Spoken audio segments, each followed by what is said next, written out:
Waktu nunjukin pukul 3 pagi. Gue baru saja sampai di rumah setelah seharian hangout bareng teman-teman. Memang sih, belakangan ini gue sering pulang malam. Tapi seumur hidup gue, kayaknya baru kali ini gue pulang selarut ini. Gue pun membuka pintu rumah pelan-pelan. Berharap gak ada yang tahu kalau gue pulang. Kebetulan, gue, Kak Ican, ayah dan ibu masing-masing punya kunci duplikat rumah. Gue kaget gak karuan waktu lampu ruang tamu tiba-tiba nyala. Dan betapa kagetnya gue waktu ngelihat ayah dan ibu udah menunggu di ruang tamu. Kamu tahu ini jam berapa? Apakah pantas seorang anak perempuan pulang jam segini? Ayah, ibu, itu aku udah izin ke ibu kok kalau pulang malam. Tanya aja sama ibu kalau nggak percaya. Kamu itu izin pulang malam, bukan pulang pagi. Kamu sadar nggak sih kalau kami ini khawatir? Lihat ibumu, dari tadi dia terus nangis. Nggak ada kabar, di telepon nggak diangkat, di WhatsApp nggak dibalas. Kamu tuh kenapa sih? Udah ya, yang penting Imel sudah pulang tanpa kekurangan apapun. Ini juga salah ibu. Udah ya. Udah Bu, jangan bela terus anakmu. Sekali-kali dia harus diberi pelajaran, biar dia sadar kalau dia sudah melakukan kesalahan. Ini sudah kesekian kalinya kamu kayak gini. Pulang malam, gak tahu waktu, pergi seenaknya tanpa pamit. Kenapa kamu jadi anak yang pembangkang? Udah deh ya, gak usah lebay. Aku tuh udah gede, udah bisa jaga diri. Jangan perlakuin aku kayak anak kecil terus. Imel, ayah gak pernah ngajarin kamu untuk jadi anak yang pembangkang. Kurang ngajar sama orang tua. Selalu menjawab kalau dikasih tahu. Lihat kakakmu, tidak pernah sekalipun dia. Kak Ican terus. Terus aja bandingin aku sama Kak Ican. Asal ayah tahu ya, ayah emang gak pernah ngajarin aku untuk jadi anak pembangkang. Tapi ayah ngajarin aku gimana caranya jadi anak yang diperlakukan tidak adil oleh orang tuanya. Imel! Apa? Ayah mau menyangkal? Ayah lupa gimana bedanya perlakuan ayah ke Ican dan ke aku? Selalu aja Kak Ican yang ayah banggakan. Ayah ceritain ke semua orang kalau Kak Ican adalah anak yang sempurna, berakhlak mulia, gak pernah salah.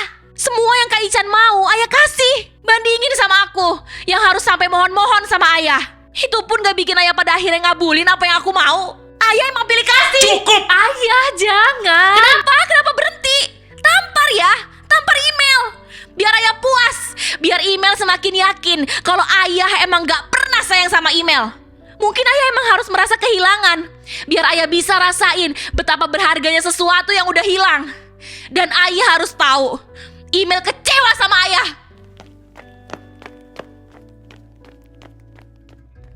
Dengan menahan marah dan sedih, gue pun pergi ninggalin rumah. Ninggalin ayah sama ibu yang terus menangis. Dan juga ninggalin tas gue dengan HP yang ada di dalamnya. Saat itu gue kalut dan udah gak bisa berpikir jernih. Gue cuma mau pergi dari rumah ini, walaupun gue belum tahu gue mau kemana. Ayah kenapa? Ayah gak apa-apa kan? Bu, Iya, antar ke rumah sakit. ayah ke rumah sakit. Bentar sebentar ya, setelah itu kita langsung ke rumah sakit. Ayo tunggu di sini sebentar ya.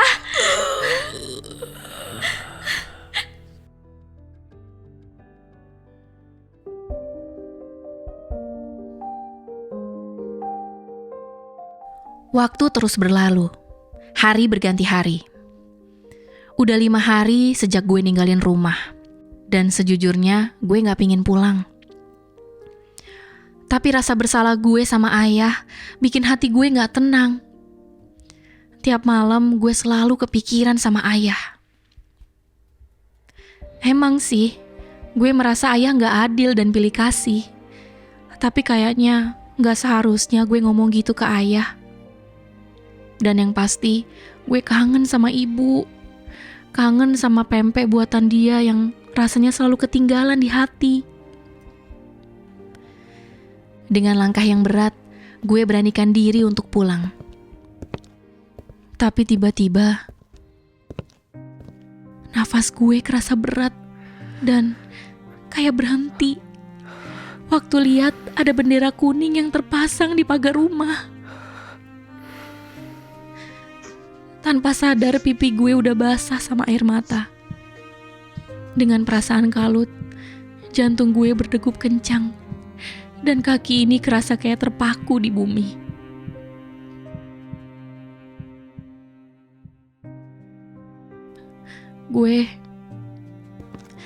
Gue berjalan ke arah pintu dan kemudian membukanya. Ruang tamu kerasa begitu dingin, kerasa sepi dan sunyi. Cuma ada ibu di kursi tamu yang terlihat sedih dengan matanya yang masih sembab.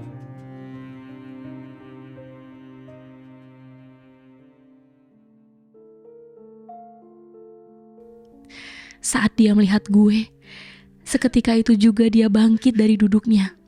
Sambil menangis sejadi-jadinya, dia lari ke arah gue dan langsung meluk gue.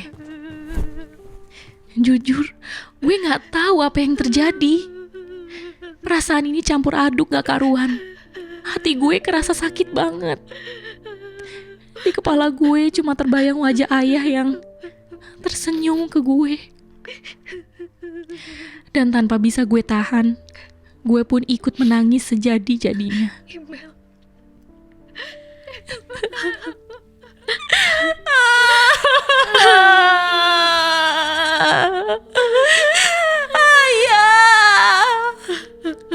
Ayah, maafin Imel ya. Maafin Imel. Maafin ibu dan ayah ya sayang. Maafin kita semua. Aku mau ketemu ayah, Bu. Aku mau minta maaf sama ayah, Bu. Imel salah, Bu. Imel salah. Iya. Ayo kita jenguk ayah. Sejak kemarin dia harus dirawat karena jantungnya kambuh. Dia selalu nanyain kamu terus.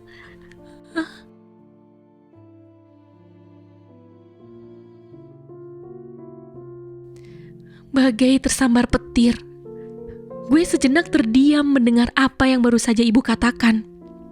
Kalau ayah lagi dirawat di rumah sakit.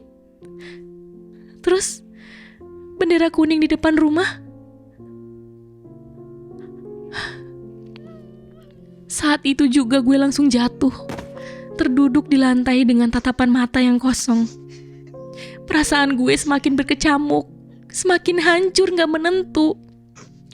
Satu-satunya nama yang tidak pernah gue ingat beberapa hari terakhir tiba-tiba memenuhi isi kepala gue. Kak Ican.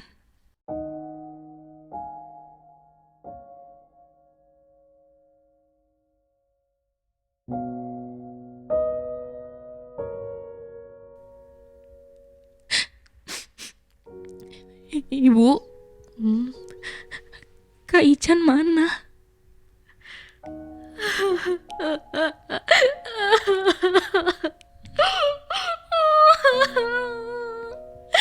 Maafin Kak Ican ya sayang. Kak Ican sudah tenang sekarang. Udah gak menderita lagi. Kak Ican.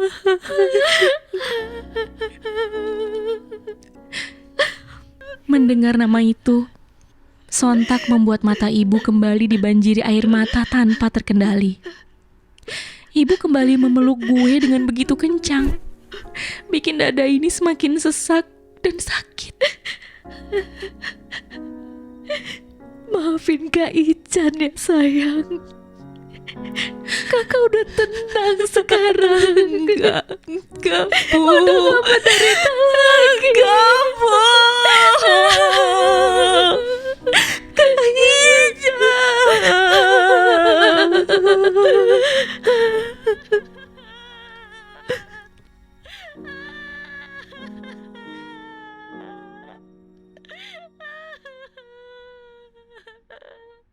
Selama ini, ternyata hanya gue yang gak tahu kalau Kak Ican mengidap kanker stadium akhir. Gue bingung, gak tahu lagi harus ngapain. Perasaan gue terus merongrong dalam hati, selalu berbisik kalau gue jahat. Cuma rasa penyesalan yang tersisa, rasa penyesalan yang udah pasti gak bisa balikin Kak Ican lagi. Gue jadi paham kenapa sikap ayah selalu berbeda ke gue. Selalu membela Kak Ican, selalu mengiyakan apa yang Kak Ican mau. Gue merasa bodoh, sangat bodoh.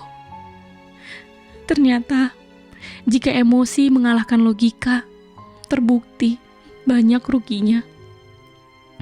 Kak Ican, maafin email, Kak. Kenapa Kak Ican pergi tanpa pamit sama email?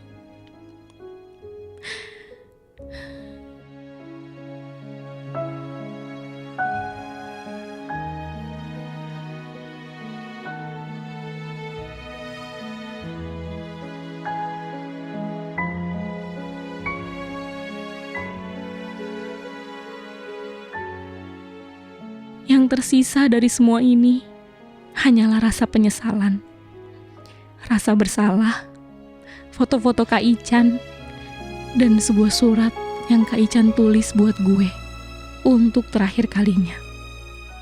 Dan belum gue baca. Karena gue gak siap. Gue takut. Gue gak berani buat membacanya. Tapi mau gak mau gue harus baca. Setidaknya gue pengen tahu apa yang Kak Ican rasain untuk terakhir kalinya.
Hai Mel, maaf ya kalau pada akhirnya hanya surat ini yang sampai ke kamu. Maafin kakak kalau ini kerasa begitu cepat. Tapi memang seperti itulah Tuhan bekerja. Tak ada satupun dari kita yang tahu apa yang akan terjadi. Kamu ingat nggak waktu kita berdua jatuh dari sepeda dan masuk ke selokan? Kakak selalu ketawa kalau ingat itu loh. Lucu banget soalnya. Tapi itu juga salah satu hal di hidup kakak yang kakak sesali. Karena seharusnya waktu itu kakak bisa melindungi kamu. Bukan malah bikinmu kamu jadi penuh lumpur. Kak Ican.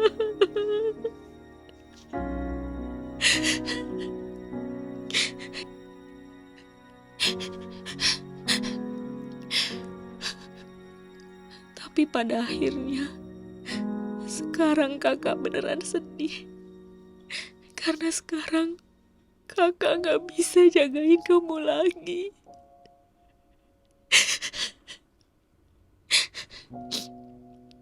Tahu gak, perpisahan selalu mengajarkan kita untuk menghargai. Bahwa setiap detik bersama orang yang kita cintai adalah anugerah yang tidak boleh disia-siakan. Jadi, tolong titip ayah dan ibu ya. Jangan marah sama mereka. Mereka gak salah. Kakak yang minta mereka untuk gak kasih tahu ke kamu soal penyakit kakak.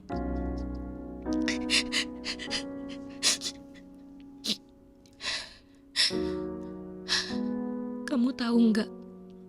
Mereka tuh sayang banget sama kamu. Setiap sama kakak, mereka selalu ngomongin kamu. Selalu cerita gimana lucunya kamu, konyolnya kamu, nyebelinnya kamu. Dan tentu aja, malesnya kamu. Jangan marah sama ayah lagi ya. Ayah nggak salah. Dia sebenarnya sayang sama kamu. Mungkin itu aja yang bisa kakak tulis. Mel, kamu sehat terus ya. Jaga diri kamu baik-baik. Makasih ya, sudah mau jadi adikku. Sudah jadi bagian terindah dari hidup kakak. Kakak sayang banget sama kamu. Senyum ya, jangan nangis. Kakak gak mau lihat kamu sedih terus. Kakak mau kamu bahagia. Anggap aja itu permintaan kakak yang terakhir ke kamu, oke? Bye Mel. Sampai ketemu di kehidupan selanjutnya ya. Kak Ica.